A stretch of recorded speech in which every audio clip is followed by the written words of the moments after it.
Hey, good morning, Bell Nation. It is Tuesday, July 2nd.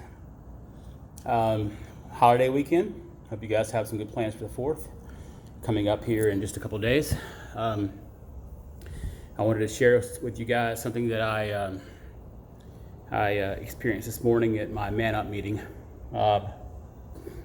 Every Tuesday, there's a small group of guys, about 4 of us, that try to get together, usually over at the Ebenezer Cafe or Ebenezer Grill on Ebenezer Road, the Big Weenie.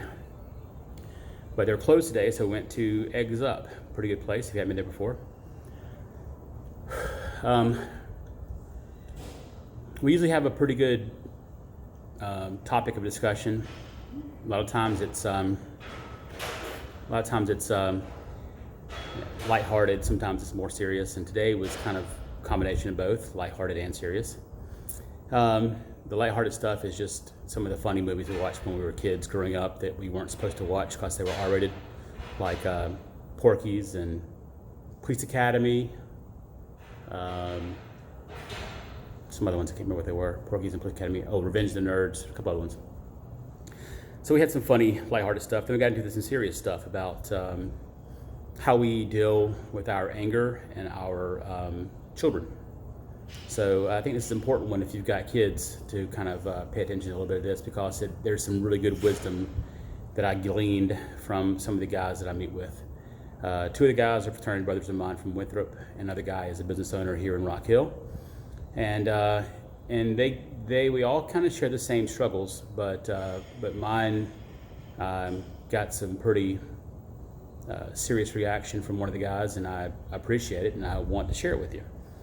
So Gavin, my son, as you guys know, is a disc golf player. He's really good, and he's sponsored by Innova, and he's all these different little stresses that he has from being a sponsored player. But he gets additional stress that he doesn't need that comes from me.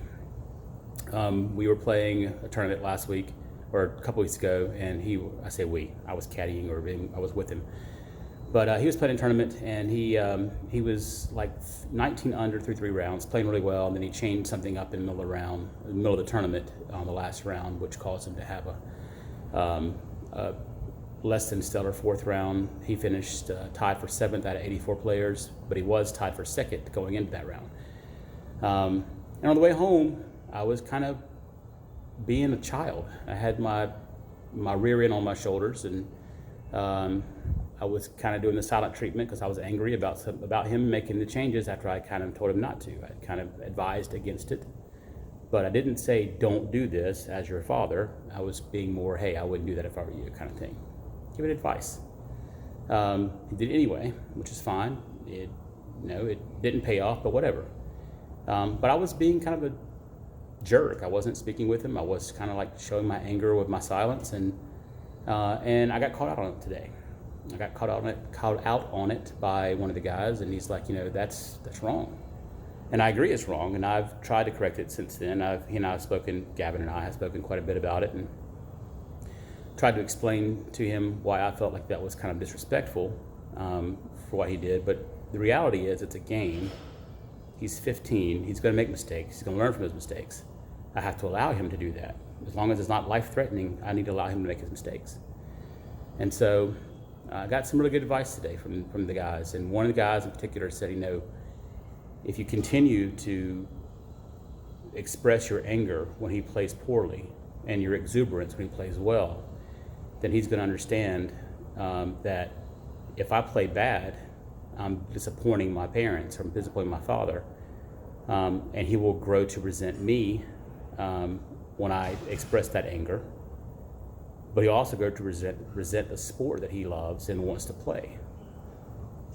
And I don't want to see Gavin throw away all the talent that he has. He's really good. He hasn't blossomed yet, but he will. He's gotten better. He's getting even better.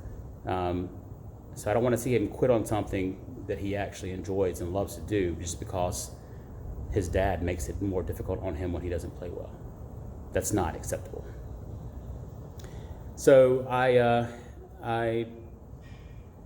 it was a slap in the face. It was like a reality check, not a slap in the face literally, but it's a reality check. I've got to make sure that my my own desire to see him succeed and to not waste his talent doesn't go to the wayside. But I can't allow myself to be showing that kind of emotion when it's just a game. Really, it's just a game in big picture. Now, I do want to see him. He's expressed interest in going pro eventually, and I told him, you're only 18 to 24 years old. That time frame, 18 to 24, is the peak time for a disc golfer. Because your body's fully grown. It's still growing, but your strength is probably the strongest you'll ever be between 18 and 24, and that's what he wants to do. So, grab a van, cross the country, be a pro disc golfer, skip college for a few years, or don't go at all. Be your own man. That's what I'm gonna tell him. That's what he needs to know. That's what he needs to hear. What else? Just trying to think what else we discussed. We had a lot of discussion, and it was good discussion. It was really powerful. Oh, the Viktor Frankl quote. So Viktor Frankl was a Jew who survived two or three of the death camps during the Holocaust, and he wrote a book, and I'm drawing a complete blank on the title of it, but it's by Viktor Frankl. Look it up. It's one of the best-selling books in the world. Anyway, and I can't remember the name. But he has this quote in there, and I'm going to paraphrase it because I don't have the exact quote in front of me. But basically he says, between a stimulus and your response, there is a pause. And in that pause, you have the ability to grow, and I don't remember the rest of it, but basically what he's saying is that something triggers you. You have the ability to put a pause in between the trigger and your reaction. I have been really poor at that in my life, especially with my children, when I'm triggered to react almost immediately. The pause that should be between the stimulus and the reaction, that is put there to allow you to grow mentally and develop and to mature and not to react in a quick judgmental or a quick knee-jerk reaction. That pause is important, and I'm trying to learn that pause and trying to live that pause now that I am sober and clear-minded. There should be no excuse for me to snap at my children or my wife or anyone else for that matter, because I know that if a man can go through 3 concentration camps and still have that kind of mentality and still have that belief that everything that is in here is what keeps you going and what keeps you level-headed, keeps you the will to survive. He survived based off of just his mindset. When people, read the book, it's really good. When people knew that they were, or thought they're about to be rescued by the American soldiers, their will to live just shot through the roof. And then when the soldiers didn't show up, or it was a false alarm, they lost their will to live, and a lot of these folks died before they even got to the gas chambers. So the will to live, according to him, was based off what what's in your head. How you think and how you believe will affect how you live, and I know that's true. I've changed my belief system completely in the last 9.5 months, and the results showed for themselves with my improved relationship with my wife and improved relationship with my kids, and just better overall mental health in general. So anyway, I want to share that with you. It's really important to keep in mind that if you've got kids and they're playing competitive sports, it's a game, and you don't want to be the guy that pressures them so much that they despise the game they love.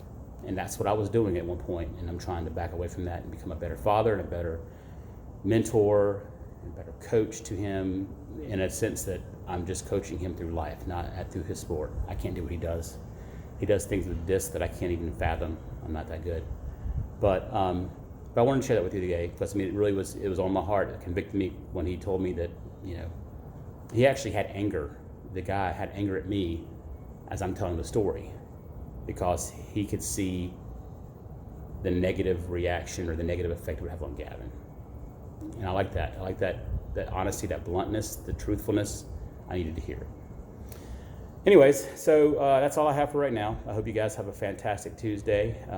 Try to do a little bit of adulting or adult-ish. Always remember, if you can believe in yourself, then you can achieve some things. And when you achieve those things, you inspire others and they start to lead, and then you lead them into their own transformations. Believe, achieve, inspire, and lead is the Bell philosophy, the Bell movement.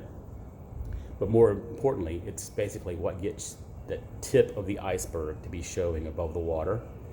And all the people who see that tip of the iceberg, and they see the word success above it and all that kind of crap, they don't see what's below the water. The sweat equity going into everything you do, the sleepless nights trying to figure out how to make your bills, everything else that goes through life, they don't see that stuff. All they see is the tip of the iceberg, the success piece. It's work, do the work. Believe, achieve, inspire, lead. Bell.